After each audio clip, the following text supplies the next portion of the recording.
Today, we're diving into one of the most powerful, controversial, and, let's be honest, absolutely fascinating figures in the history of technology, Larry Ellison. You know, the Silicon Valley titan who basically built an empire on data.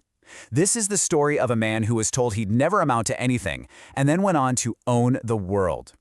To really wrap your head around the scale of Larry Ellison, you got to start with this number, $393 billion.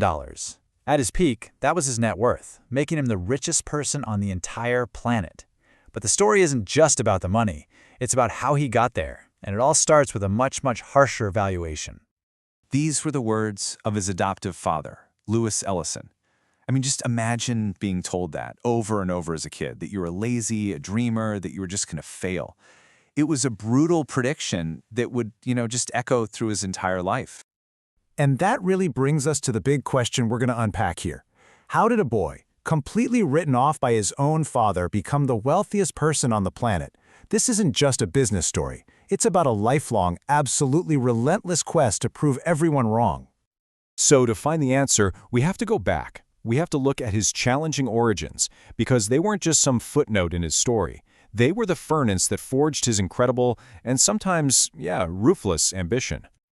His early life was really defined by instability and loss. Born in the Bronx, he was given up for adoption after a serious illness.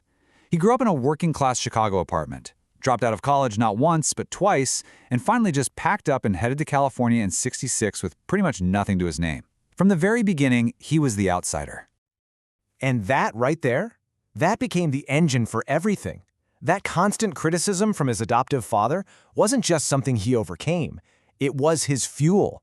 Every success, every $1 billion, every single victory was a direct answer to that voice in his head telling him he was going to fail.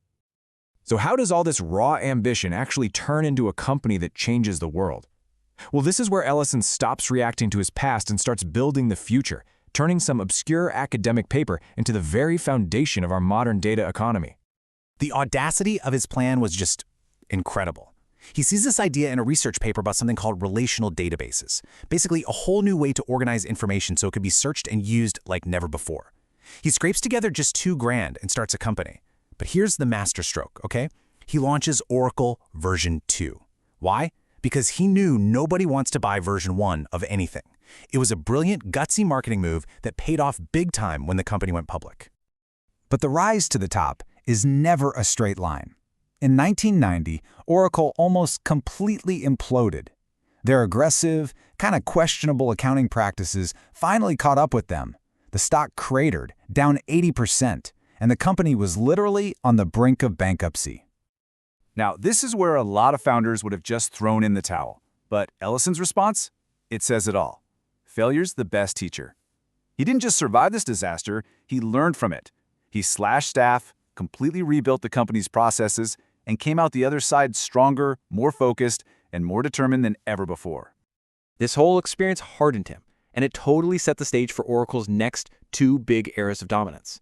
This is where Ellison goes from being a scrappy startup guy to a full-on corporate conqueror, showing this unbelievable adaptability and just an insatiable hunger for control of the market. In the 2000s, if you were a competitor to Oracle, you basically had a target on your back. Ellison went on one of the most aggressive buying sprees in tech history. He wasn't just buying companies, he was buying entire markets. That $10.3 billion hostile takeover of PeopleSoft, that wasn't about their tech, it was about wiping out his biggest rival.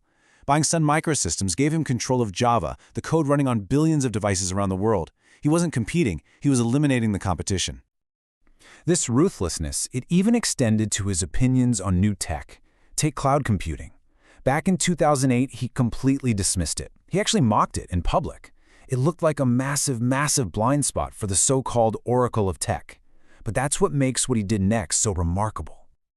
He didn't just change his mind. He did a complete 180 and went all in. From mocking the cloud, he pivoted Oracle to become the absolute essential plumbing for the AI revolution. We're talking massive deals with OpenAI and NVIDIA that turned Oracle into the quiet kingmaker of AI. And it all culminates in this mind-boggling Stargate project, a $500 billion AI supercomputer. He was late to the party, but he ended up owning the building. So, we've seen the corporate titan, but who is the man behind the myth? To really get Ellison, you have to look beyond the boardroom, at his larger-than-life persona and the fascinating contradictions that make him who he is. I mean, saying he lives large doesn't even begin to cover it. The man practically owns a Hawaiian island. He lives in a palace modeled on a Japanese emperor's estate. He races world-class yachts and collects private jets like they're trading cards. It's a life lived without any limits, a physical manifestation of his lifelong need to just defy all expectations. But here's the twist. At the very same time he's spending all this money so lavishly, he's also pledged to give away 95% of his fortune.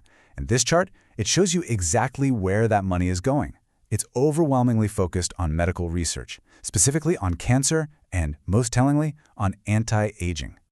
And this, right here, is the ultimate paradox of Larry Ellison. He's giving his money away while at the same time using it to try and buy the one thing nobody has ever been able to own: more time.